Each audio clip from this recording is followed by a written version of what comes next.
주신 하나님의 말씀은 신약 성경 로마서 14장 17절 한 절입니다. 로마서 14장 17절 말씀입니다. 이제 봉독해 드리겠습니다.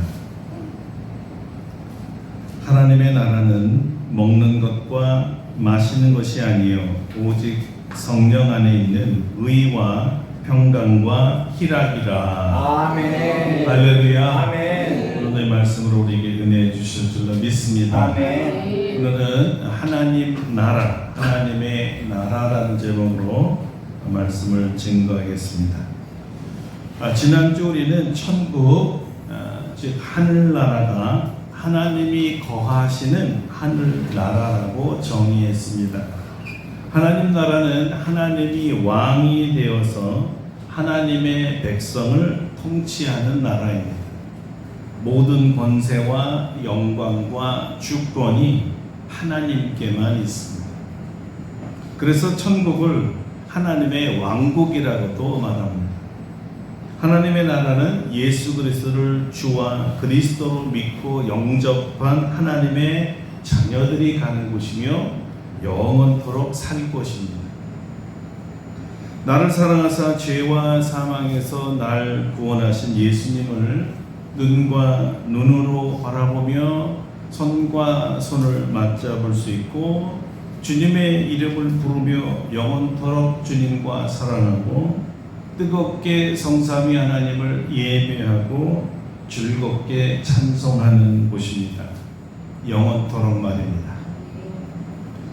바울 사도에 의하면 예수님을 구주로 영접한 믿음의 사람이라면 우리 중에 누구든지 자기를 위하여 사는 자가 없고 자기를 위하여 죽는 자도 없고 우리가 살아도 주를 위하여 살고 죽어도 주를 위하여 죽노니 그러므로 사나 죽으나 우리가 주의 것이라고 주장할 것입니다.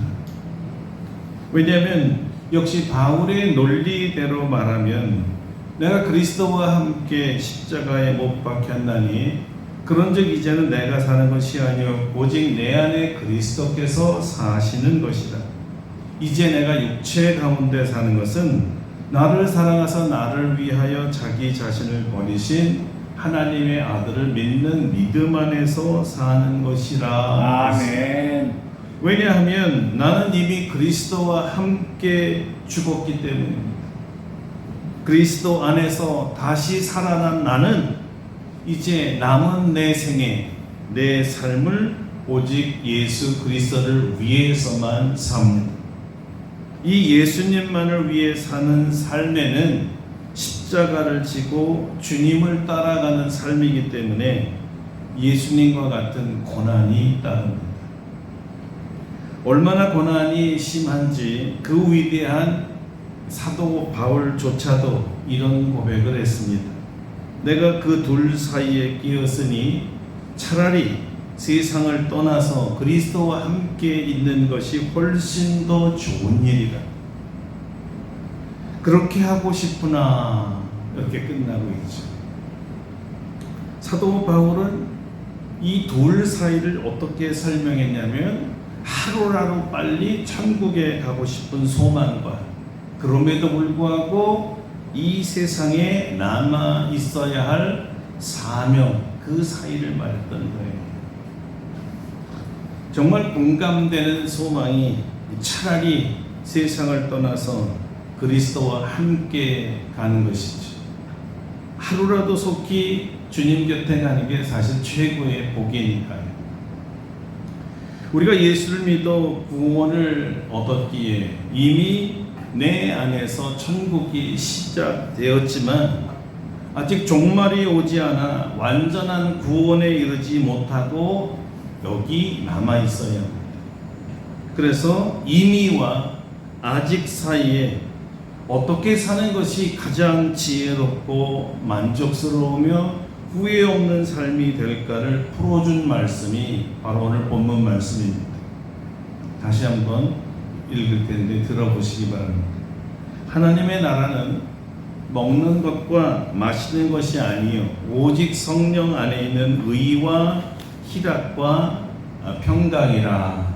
할렐루야. 아멘. 바울 사도의 첫 번째 권면은 우리 마음이 하나님 나라가 되어야 된다는 거예요. 내 마음이 하나님이 다스리는 나라가 되어야 한다는 것이죠. 대개 그리스도인들의 불행과 실패와 좌절은 바로 이 말씀을 어기고 반대로 살기 때문입니다. 무슨 말이냐면 우리 마음이 하나님이 왕이 되어 다스리는 나라가 되지 않게 하려고 자꾸 한다는 거예요. 불행한 자의 특징은 하나님을 통치하는 왕자에서 이렇게 밀어내고 자기가 그 왕자에 앉아 스스로 왕이 되고 싶어 하기 때문입니다.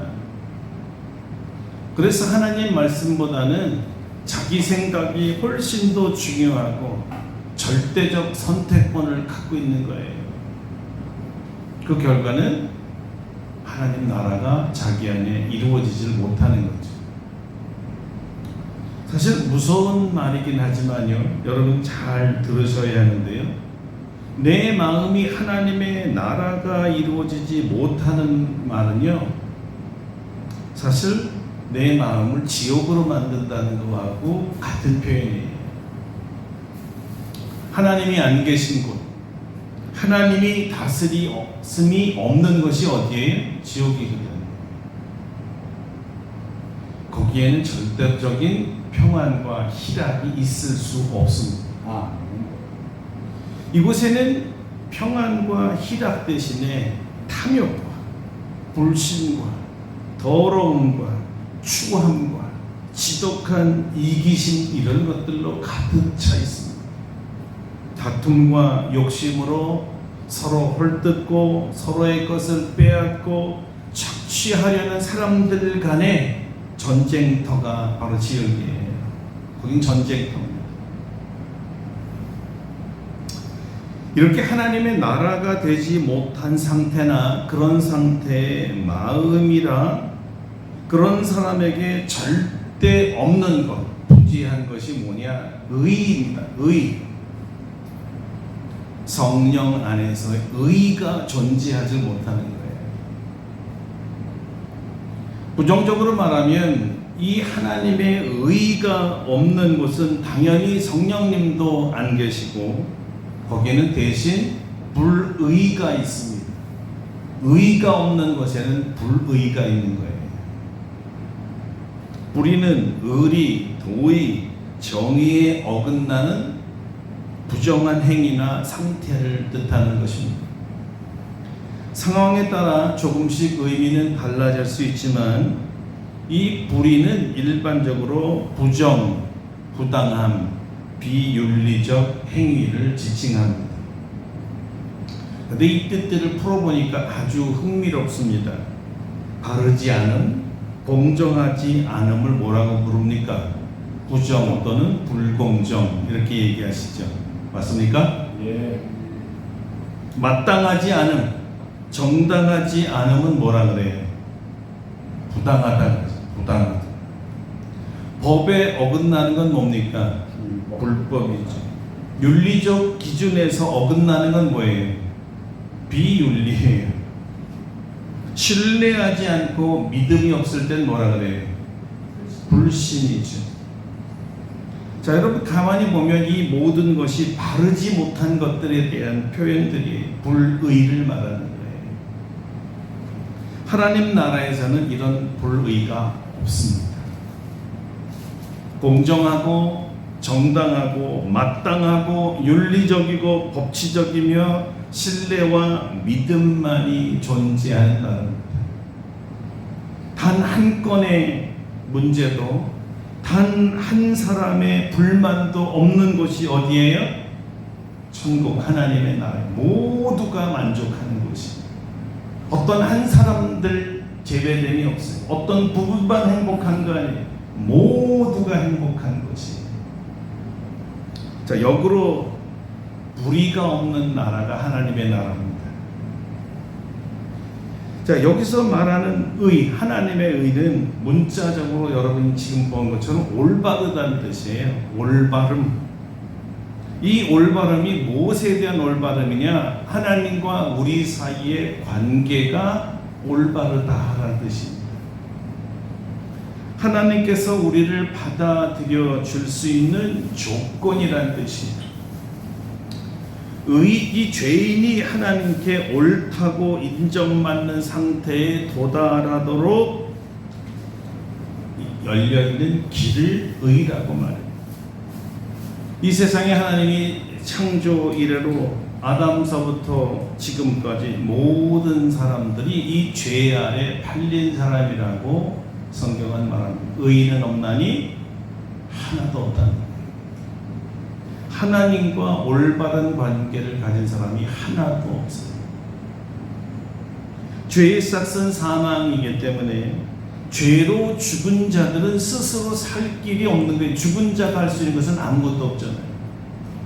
그래서 이 죄인을 의롭게 하는 방법 또는 의롭게 하는 길이 무엇이냐? 비록 의롭지 않지만 의롭다고 여겨주는 거예요. 이것을 어려운 말로 칭의라고 합니다. 의롭다, 여겨준다. 원래 의롭지 않은데 의롭다고 쳐준다는 거예요. 이 칭의는 어떻게 일어나느냐? 어떻게 의롭지 않은 사람이 의롭다고 여김을 받을 수 있느냐? 누군가가 죄인이 받아야 될 형벌 대신 그 형벌을 받거나 그 죄값을 치러주게 되면 죄의 싹이 치러졌기 때문에 더 이상 죄인이라고 부르지 않을 수 있다는 거죠. 그래서 죄인인데 누군가가 죄값을 치렀기 때문에 의인으로 쳐주자. 원래 의인은 아니에요. 죄인이지만 의롭다 쳐주자는 거죠. 자, 이 사람의 입장에서 보면 자기는 형벌을 받지 않았어요. 죄를 졌는데 누군가가 나를 죄에서 자유케 하려고 내 형벌을 받지 않게 해주려고 대신 형벌을 받았기 때문에 나는 안 받는 거예요. 죄가 없어서 안 받는 게 아니에요. 누군가가 나 대신 형벌을 받은 거예요. 죄인 대신 누가 형벌을 받았을까요? 예수님이죠. 왜 예수님께서는 우리 대신에 형벌을 받았을까요? 나를 의롭게 여겨서 하나님이 받으시는 사람 되게 하시기 위해서. 아멘. 다시 말하면 하나님이 창조하셔서 보기에 좋았다라며 에덴 동산에서 그렇게 좋아하던 사이, 사귐, 그 상태로 돌아가게 하기 위해서예요. 이렇게 돌아가게 하는 길을 의라. 의롭지 않으면 하나님께 갈 수가 없기 때문이지. 하나님의 나라는 하나님과 의로운 관계, 다시 말하면 이 죄의 문제가 해결돼서 올바른 관계를 이룬 사람들이 가는 나라입니다. 그리고 가서 영원히 거하는 나라예요. 그래서 하나님의 나라는 한마디로 말하면 의의 나라입니다. 의로우신 하나님이 의로운 자기 백성들을 의로 다스리는 나라, 하나님의 나라, 천국이죠. 자, 오늘 성경은 의로우신 하나님이 다스리는 이 의의 나라의 특징을 두 가지가 있다라고 말하는데요. 그 첫 번째가 평강이고요. 두 번째 다른 하나는 희락이라는 것입니다. 평강과 희락이죠. 하나님과 올바른 관계를 갖는 그 유익이 뭐냐, 또는 그 올바른 그 결과가 무엇이냐 이렇게 물으면 바로 이 두 가지, 평강과 희락이다라고 성경은 말해주는 거예요. 평강은 하나님과 올바른 관계를 가진 사람들에게 준 첫 번째 선물입니다. 평강이 와요. 이 평강은 그래서 사람이 주는 것이 아니라 하나님이 주시는 하나님의 평강입니다. 그래서 성경은 성령 안에서의 평강과 희락이라고 강조하는 것이죠. 성령의 희락, 성령의 평강, 하나님이 주시는 평강과 희락이라는 뜻이에요. 자, 이것도 미리 예수님께서 말씀해 주셨습니다. 이렇게 말이죠. 평안을 너희에게 끼치노니 곧 나의 평안을 너희에게 주노라. 아멘. 내가 너희에게 주는 것은 세상이 주는 것과 같이 아니하니라. 너희는 마음에 근심하지도 말고 두려워하지도 말라. 아멘. 예수님의 말씀에 의하면 평안은 두려움이나 걱정이 없는 상태를 말하는 거예요. 하나님과 올바른 관계를 갖고 있는 사람이라면 하나님과 적대 감정을 갖거나 하나님과 싸우려 하지 않습니다. 하나님과 전쟁하지 않는다는 거예요.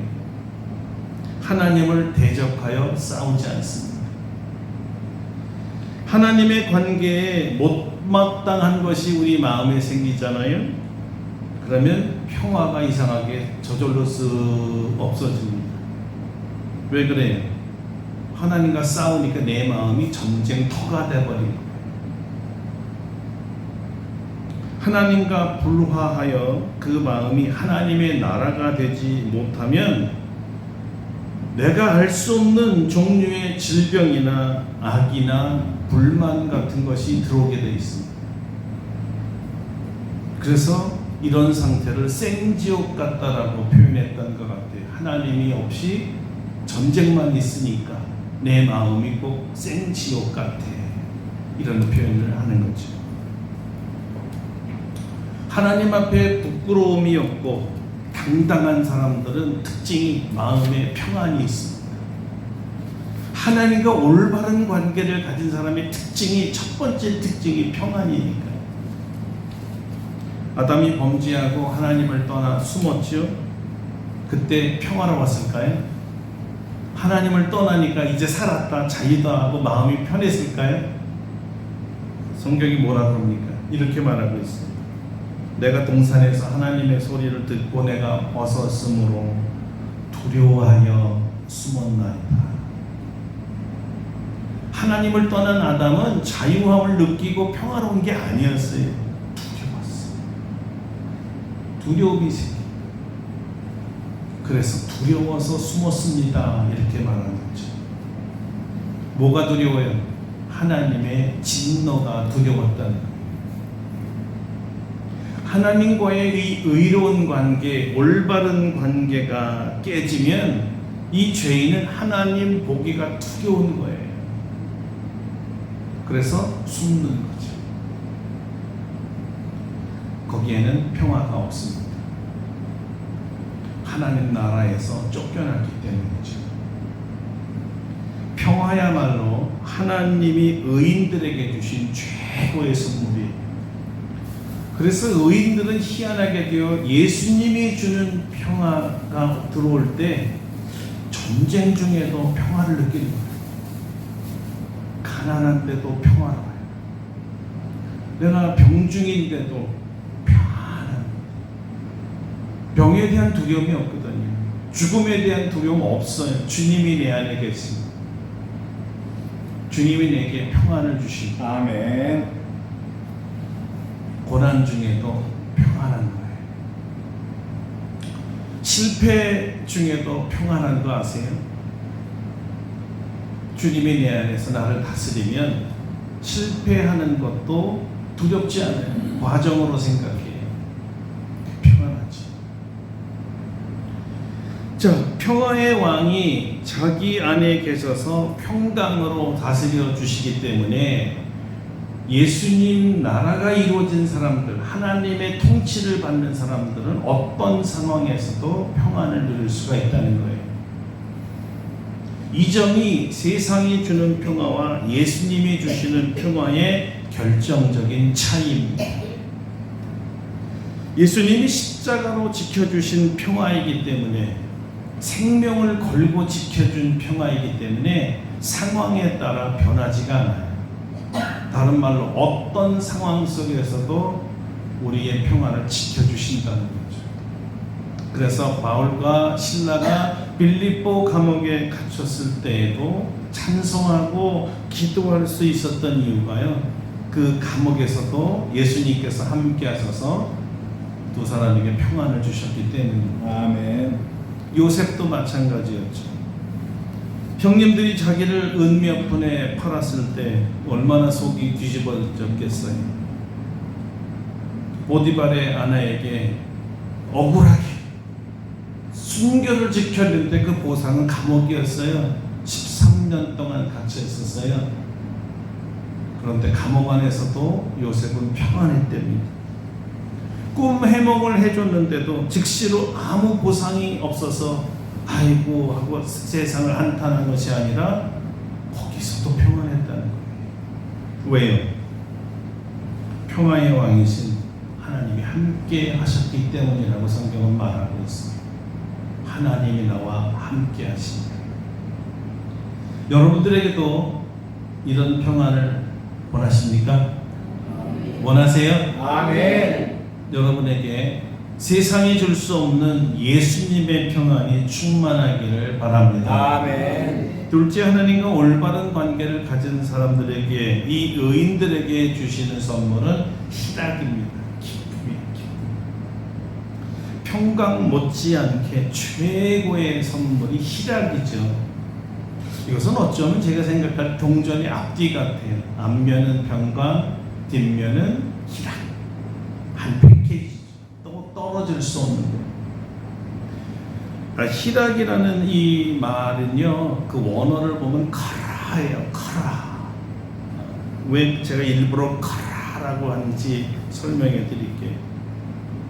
이 은혜는 카리스라는 은혜와 어원이 같아요. 카라든 카리스든 앞에 뭐가 붙어 있어요? 카라와 카리스의 공통점은 뭐죠? 어떨 때 하죠? 네? 좋다 할 때. 이 음성어예요. 헬라어로 카다. 우리하고 똑같아요. 좋을 때. 그러니까 사람이 너무 기쁠 때 헬라 사람들은 했나 봐요. 은혜를 받을 때 좋다. 하나님의 은혜를 받을 때 얼마나 좋은지 이렇게 표현했다는 거예요. 그냥 카리스가 아니라 표현이 우리 얼씨구 한 것처럼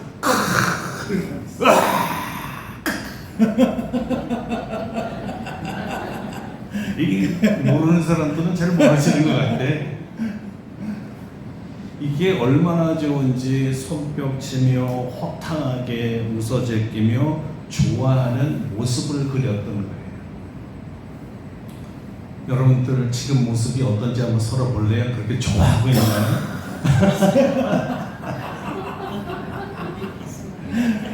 천국의 최고의 특징이 바로 이 소리만 들리는 거예요.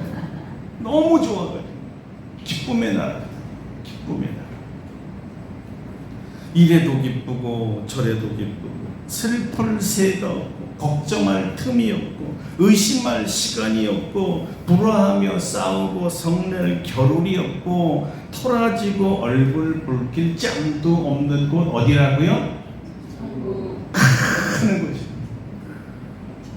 24시간 내내 즐거워하는 거예요. 하루가 아니라 영원토록 즐거운 것이죠. 웃음소리가 떠나지 않습니다. 들리는 소리마다 복음이고 좋은 소식입니다. 들리는 소리마다 은혜로운 하나님의 음성이고 성도들의 웃음소리예요. 참 오늘날 저와 여러분에게 필요한 것이 바로 이 웃음입니다. 기쁨. 참 웃음 고프죠, 여러분. 요즘에 언제 이렇게 한번 배꼽 빠져보게 웃어보셨어요? 예? 아이고 가물가물하십니까? 너무 막 웃다 보면 입이 막 이렇게 아부가 다 아프죠. 이 다물어지잖아. 웃다 보면 배가 막 아프잖아요. 그렇게 기뻐가지고 여기가 아부가 다 아플 정도로 웃어본 적은 언제예요? 기억이 안 나세요? 굉장한 문제인 거예요. 우리 현실이 하나님의 나라가 이루어지지 않기 때문에 하나님의 나라만 임하면 이렇게 하면서 감사합니다 할렐루야를 외치고 기쁨으로 살아야 될 성도들이 대신에 뭐예요? 신음소리로 바뀌어져 있어요. 지금 하나님의 나라가 안 이루어졌습니다. 세상 걱정 혼자 다 해. 요만큼도 풀지 못해. 하나님이 푸셔야 되는데도 내가 풀 수 있는 것처럼 푹푹 쉰다. 우리에게 들려오는 소리가 어떤 소리입니까? 여기저기 슬픈 소식들만 들려오고 절망의 소리, 고함치며 싸우는 소리, 서로 잘났다고 우기는 소리, 저주의 소리, 실망의 소리. 와, 이런 거 들으면 다 우리 마음이 막 쭈그러들지 않나요? 내 마음이 평화가 없어져요. 그래서 우리에게 지금 하나님의 나라가 지금 바로 이 시간에 말씀을 듣는 중에 여러분에게 임하셔서 웃는 소리, 깔깔대고 웃는 이 비명소리, 즐거운 비명소리, 축제의 함성소리, 승리의 소리, 축하의 소리, 암이 떠났다고 외치는 소리, 영화에서 풀려났다는 이 해방소리, 문제 해결됐습니다라는 이 기쁨의 소리로 깔깔 웃어보시기를 축원합니다. 아멘. 언제요? 지금요. 왜 하나님의 나라를 지금 임하게 하셔야지 나중에 언제 임할지 모르는 나중으로 밀어넣습니까? 자, 이런 소리 중에 어떤 소리가 우리를 가장 기쁘게 할까요? 어떤 소리가 나와야 웃게 할까요? 깔깔 웃게 할까요? 아마 이런 소리를 들으면 우리가 심히 기뻐하지 않을까요? 이런 소리입니다. 이것을 너희에게 이르는 것은 너희로 내 안에서 평안을 누리게 하려 합니다. 세상에서는 너희가 환난을 당하나 담대하라. 내가 세상을 이기었노라. 예수님이 세상을 이기셨다는 소리를 듣고 우리는 함성을 지르며 좋아하는 거죠. 볼지어다 내가 세상 끝날까지 너희와 항상 함께 있으리라. 임만 응행하시겠다는 약속의 소리입니다. 소자야 내 죄가 사하여졌느니라. 용서와 사죄의 소리죠. 내가 원하노니 깨끗함을 받아라. 아멘. 내가 가서 고쳐주리라. 아멘. 치유의 소리입니다. 너희 믿음대로 될지어다. 축복의 소리죠. 내 이름으로 무엇이든지 구하면 내가 이루리라. 내가 행하리라. 할렐루야. 기도 응답의 소리입니다. 가서 너희를 위하여 거처를 예비하면 내가 다시 와서 너희를 내게로 영접하여 나 있는 곳에 너희도 있게 하리라. 천국으로 우리를 데려가시겠다는 구원의 약속이죠. 수백 수천 수만의 복된 소리가 우리를 웃게 만드는 이런 소리가 성경에 꽉 차 있지만 한 가지만 더 하겠습니다. 내가 진실로 속히 오리라. 할렐루야. 아멘. 곧 주님께서 오신다니까 이거보다 더 기쁜 소식이 어디 있겠어요. 그런데 우리 개 중에 그러죠. 잠깐만요. 나는 시집도 못 가봤는데 시집 가고 오시면 안 되네. 주님 빨리 오시는 거 약간 보류를 원하는 사람이 있어요.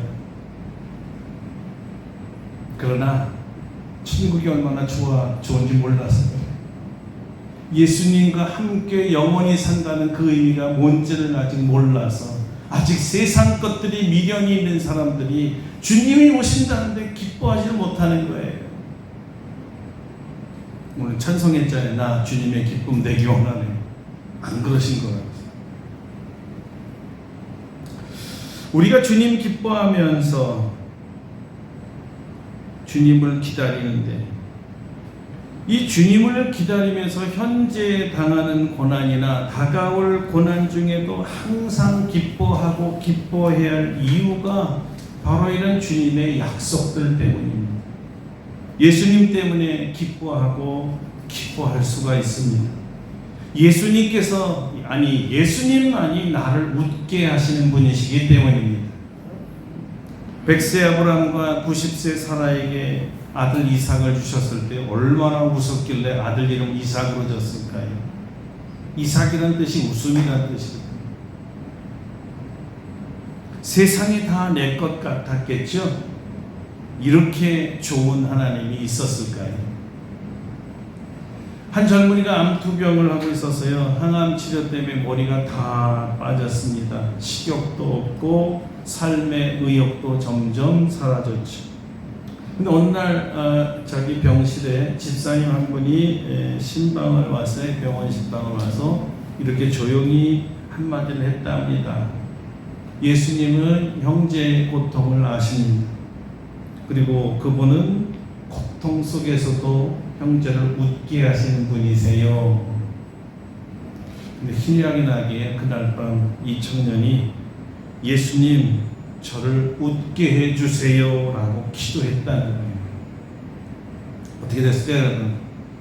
며칠 뒤에 검사 결과가 나왔는데요, 암세포가 줄어들기 시작했다는 것입니다. 아멘. 그 청년이 눈물과 함께 활짝 미소를 지면서 이렇게 말했대잖아요. 예수님 정말 나를 웃게 해주셨네요. 할렐루야. 아멘. 한 자매는 출근길마다 지하철의 틈새에서 지하철을 이용하며 시작한다고 해요. 꽉꽉 여름철에 사람이 많을 때 늘 무표정한 표정, 피곤한 눈빛들, 그 속에 사람들이 찌들어 있는 모습을 보면서 점점 자기도 웃음을 잃어갔다고 합니다.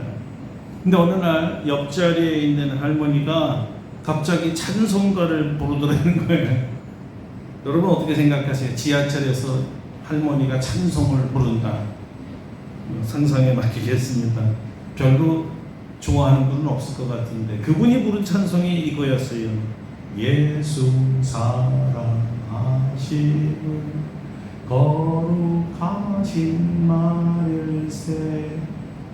조그맣게 해요. 그냥 사실은 흥얼거렸던 거예요.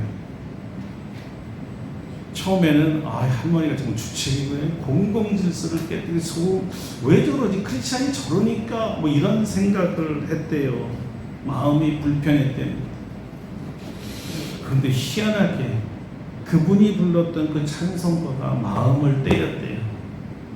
그 가사와 멜로디가 훅 자기도 모르게 들어온 거예요. 그리고 신기하게 찬양을 부르는데 자기 입가에 미소가 떠나질 않았다는 거예요. 왜 그랬을까요? 이렇게 얘기하더라고요. 예수님이 나를 기억하고 계셔. 나를 사랑하시오. 이런 생각만으로도 웃을 수 있었다고 합니다. 결혼 10년차 부부입니다. 부부간의 대화가 점점 줄어들고 갈등이 깊어졌습니다. 그리고 말끝마다 서로에게 상처 주는 말만 하기 시작했어요.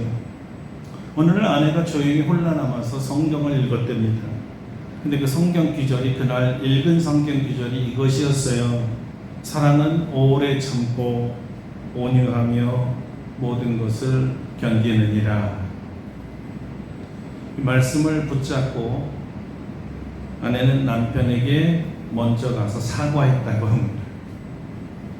근데 뜻밖에도 남편이 눈물로 화답했고 둘은 오래간만에 함께 웃었대요.